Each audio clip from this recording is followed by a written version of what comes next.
सदगुरु सुखराम जी महाराज ने धन्य हो धन्य हो धन्य हो। राम राम सा ध्यान समाध ये विषय हमारा यहाँ चर्चा हो रही है। समाध विभाग के 8 वीडियो अभी तक प्रस्तुत किए हैं और ध्यान विभाग के 19 वीडियो अब तक आपके सेवा में आ चुके हैं। आज का ये समाध विषय का 9वां भाग आपके सामने है। 8वें भाग की आखिरी साखी को ले लेते हैं कि मीठा को तो झूठ है, कड़वारती न होय, सेज सुख सुख राम के क्यों कर बरणे लोय। ब्रह्म की अनुभूति कैसी है?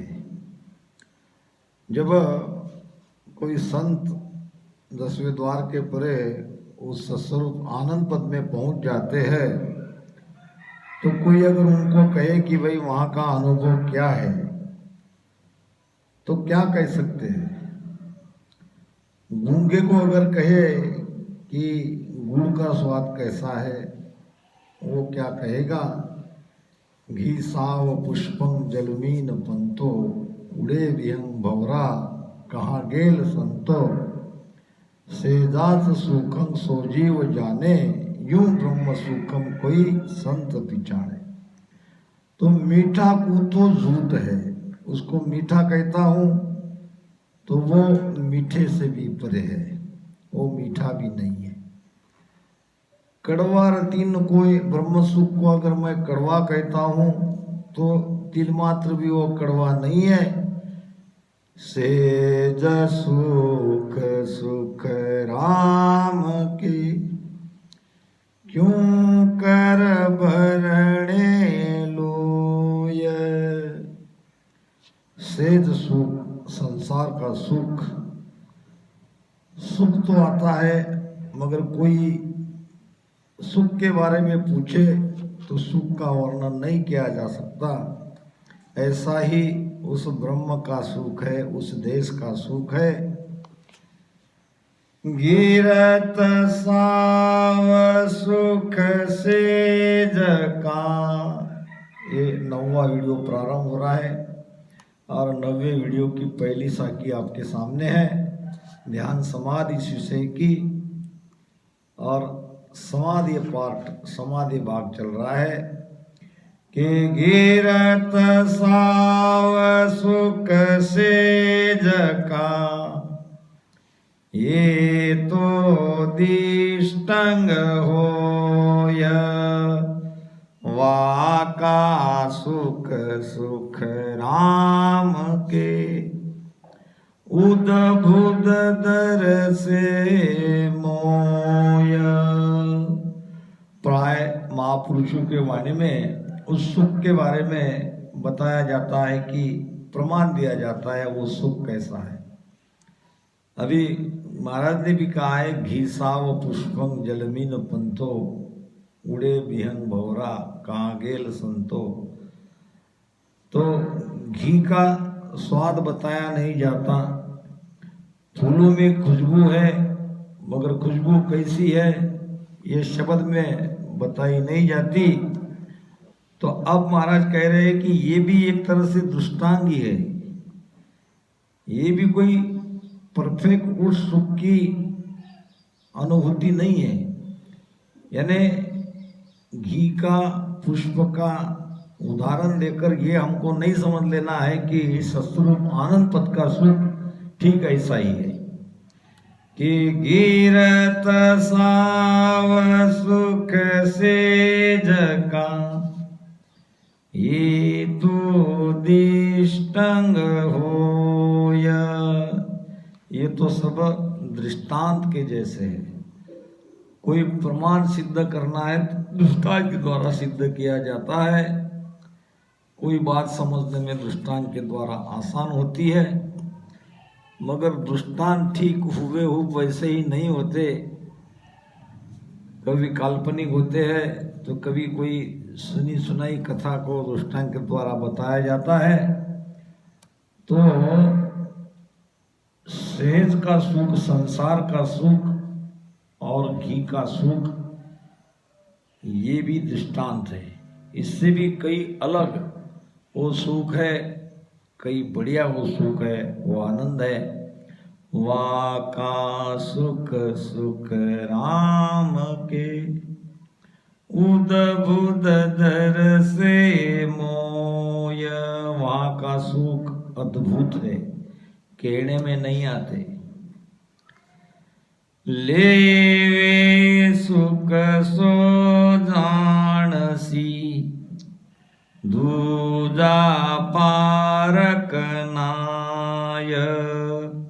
सुन जो सब सुख राम के, ये सुख काया मान। लेवे सुख सो जानसी, जो सुमिरन करेगा भेद से, जिस पर सदगुरु की मेहर होगी, वही 10वें द्वार के बाहर जाएगा, उस सस्रुभ आनंद पद में पहुंचेगा। लेवे सुख सो जानसी, दूजा पारक नाय। दूसरे को उसकी क्या परीक्षा। आसन हमारा गिगन मंडल में, रेऊ जगत के माही। मोहे को मोहरा जन जाने, दूजे को गम नाई। महाराज ने कहा एक भजन में, लेवे सुख सो जानसी, दूजा पारक नाय। सुन जो सब सुख राम के, ए सुख काया माय। महाराज फरमा रहे कि ये सारा सुख, उस देश का सुख इसी काया में आता है। मतलब जो बाहर बताते हैं, बाहर सुर्ती टिकाते हैं और हम पहुंच गए कहते हैं, ठीक है, एक तरह से बाहर आपकी सुर्ती लगी है, बाहर में आपको ध्वनि सुनाई दे रही है, मगर भीतर का सुख का तो वर्णन करना चाहिए। महाराज कह रहे कि तो सब काया में आ रहा है, काया के बाहर कोई नहीं है, सब घट में है। घट में मुक्ति मोक्ष है, जो कोई करे विचार। बिन सद्गुरु सुखराम कहे, दुख पावे संसार। कामन व्यापे क्रोधवा, नामाया लवलेस। ईकर है सुख राम के, नित प्रति को वेश। ये सारी अनुभूति महाराज ने ध्यान समाधि में, उस अवस्था में जाके ये उनके मुख से उनका अनुभव निकला है। तो जब तक हम समाधि में नहीं जाएंगे तब तक ये अनुभूति हमें नहीं होगी। समाधि महाराज कहते हैं कि जो कोई अनुभव करके कहता है वो जगत में झूठा है। सुनर कहे सो झूठा रोगी, सुन सुन के पढ़ पढ़ के कहेगा वो झूठा है। तो लेवे सुख सो जानसी। अब उस देश में सत्स्वरूप आनंद पद में न कामना है न क्रोध है। जब कामना ही नहीं तो क्रोध आने का सवाल ही नहीं है, क्योंकि हमारे भीतर में असंख्य कामना है और कामना के आड़े कोई आता है तब आता है क्रोध। कामना की पूर्ति जब नहीं होती है तब आता है क्रोध। जब कामना ही नहीं है तो क्रोध का तो कोई सवाल ही नहीं। ना माया लवलेस, जो झीणी माया है, सूक्ष्म माया है, वो माया का लवलेश वहाँ नहीं है। माया जहाँ राम सुन नाही, राम जहाँ नहीं माया। तो महाराज फरमा रहे, इखर सुख सुख राम के, नित प्रति एको वेश। वहाँ का सुख अखंड है, अखूट है, स्थिर है। नित्य प्रति एको वेश, वो सतमाया का सुख है और वो सुख अखंड रहता है, एक शरीर का रास्ता है। ईद का ऊंचा ना हुए, ना कोई वार न पार, हम देखा सुख राम के, यूं सतधाम विचार। सतलोक कैसा है, वो सत्स्वरूप आनंद पद कैसा है, जो जीते जी महाराज परम मोक्ष की स्थिति में पहुंचे, वहां की स्थिति, वहां की अनुभूति क्या है, वो देश कैसा है। ईद का ऊंचा ना हुए, वो सतलोक न अधिक है न छोटा है, न बड़ा होता है न छोटा होता है, यानी वहां घट बढ़ नहीं है। ईद का ऊंचा ना हुए, ना कोई वार न पार, उस देश का कोई वार पार नहीं है। हम देखा सुख राम के, यूं सतधाम विचार।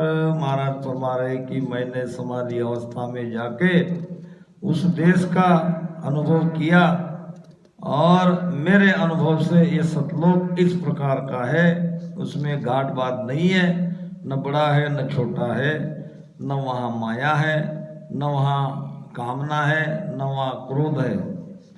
जन सुख राम अमर घर पाया, जामन मरन मोह नहीं माया। न वहाँ जन्मना है न मरना है, न मोह है न माया है, न काम है न क्रोध है।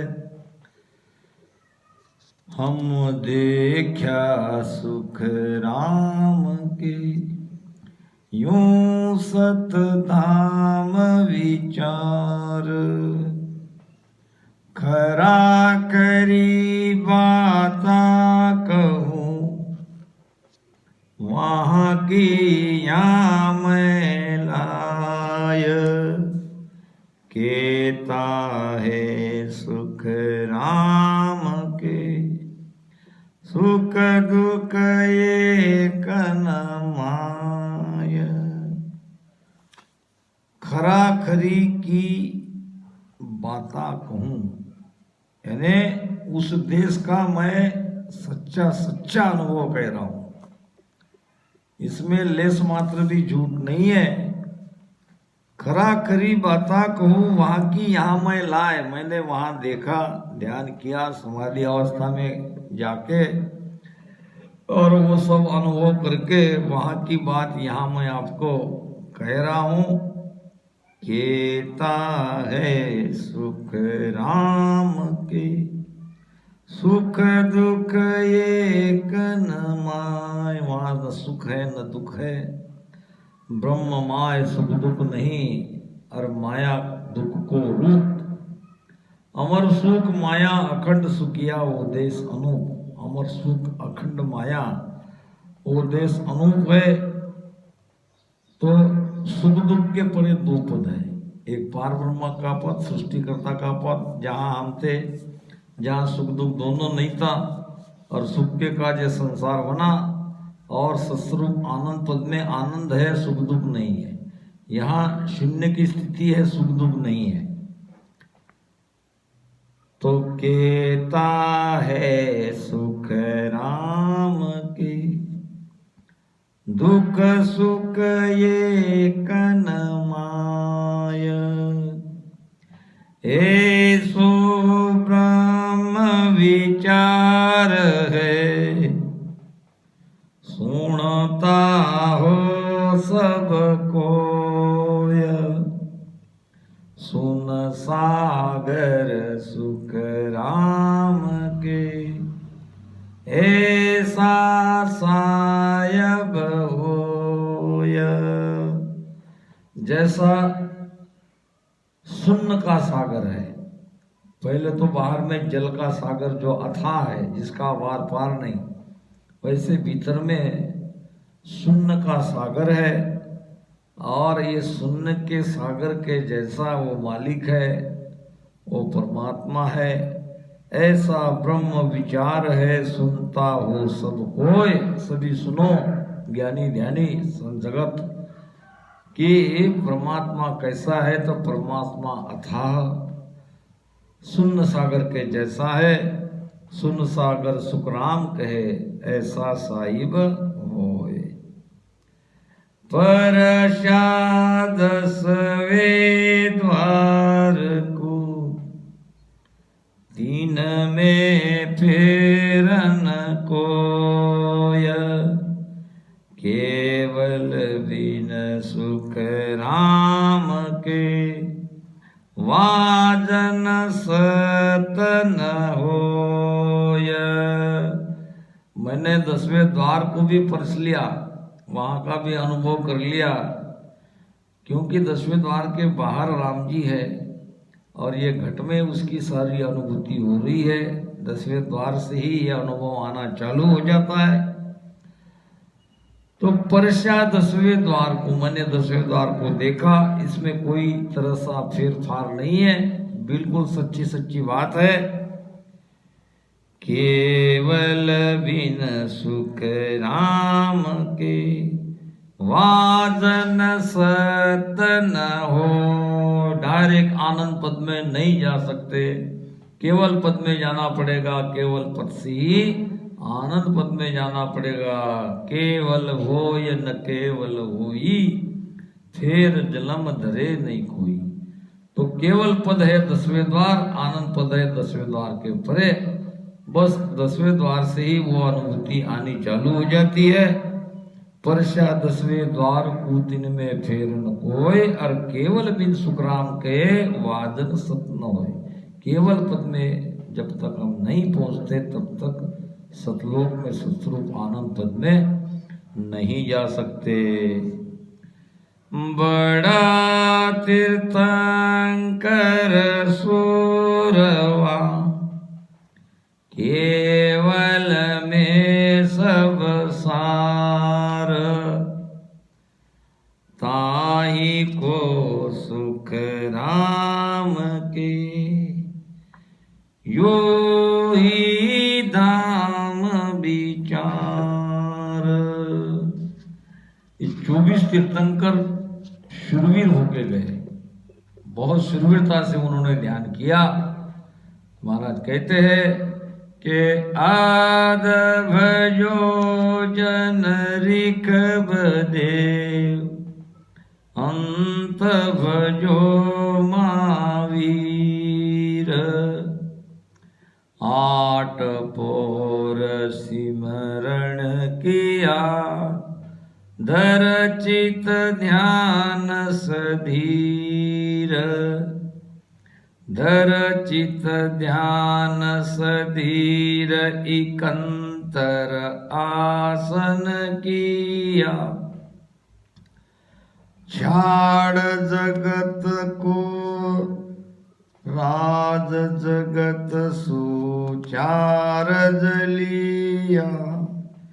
केवल भज केवल हुआ, हंस चुगे ताहीर। आद भजो जन रिखब देव, अंत भजो महावीर। ऋषभदेव जी महाराज से भगवान महावीर तक के 24 तीर्थंकर हुए, और ये सब बड़े शूरवीर थे। शूरवीरता के इन्होंने ध्यान सिमरन किया, मगर ये सब केवल पद में है। केवल पद ही सर्वश्रेष्ठ पद है ऐसा उन्होंने माना, और वो केवल पद तक पहुंचे। ताही को सुखराम के यो सब धाम विचार। केवल पद ये तीर्थंकरों का पद है, उनकी पहुंच यहाँ तक है। केवल हुआ अनेक यूं, गिनत न आवे कोय।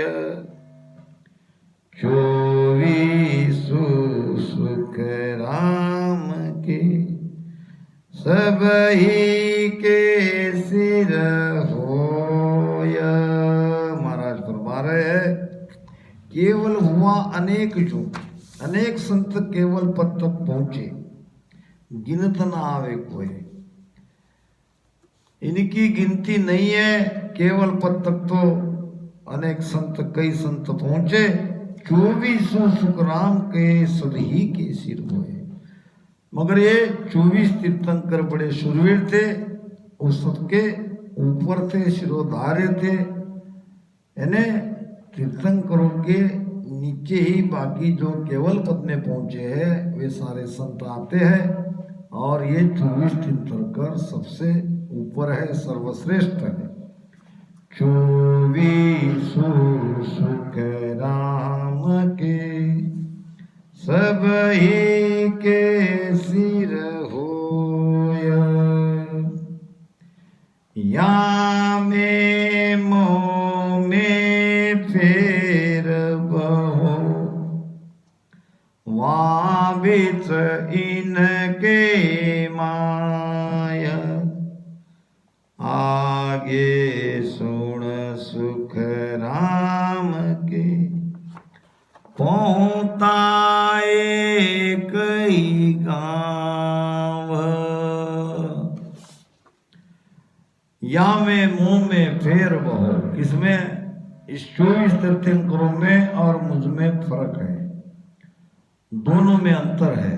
बहुत बड़ी बात महाराज बता रहे हैं कि यहाँ में मुंह में फेर बहो, वहाँ बीच इनके माया। सस्वरूप आनंद पद के और इस केवल पद के बीच में बहुत अंतर है।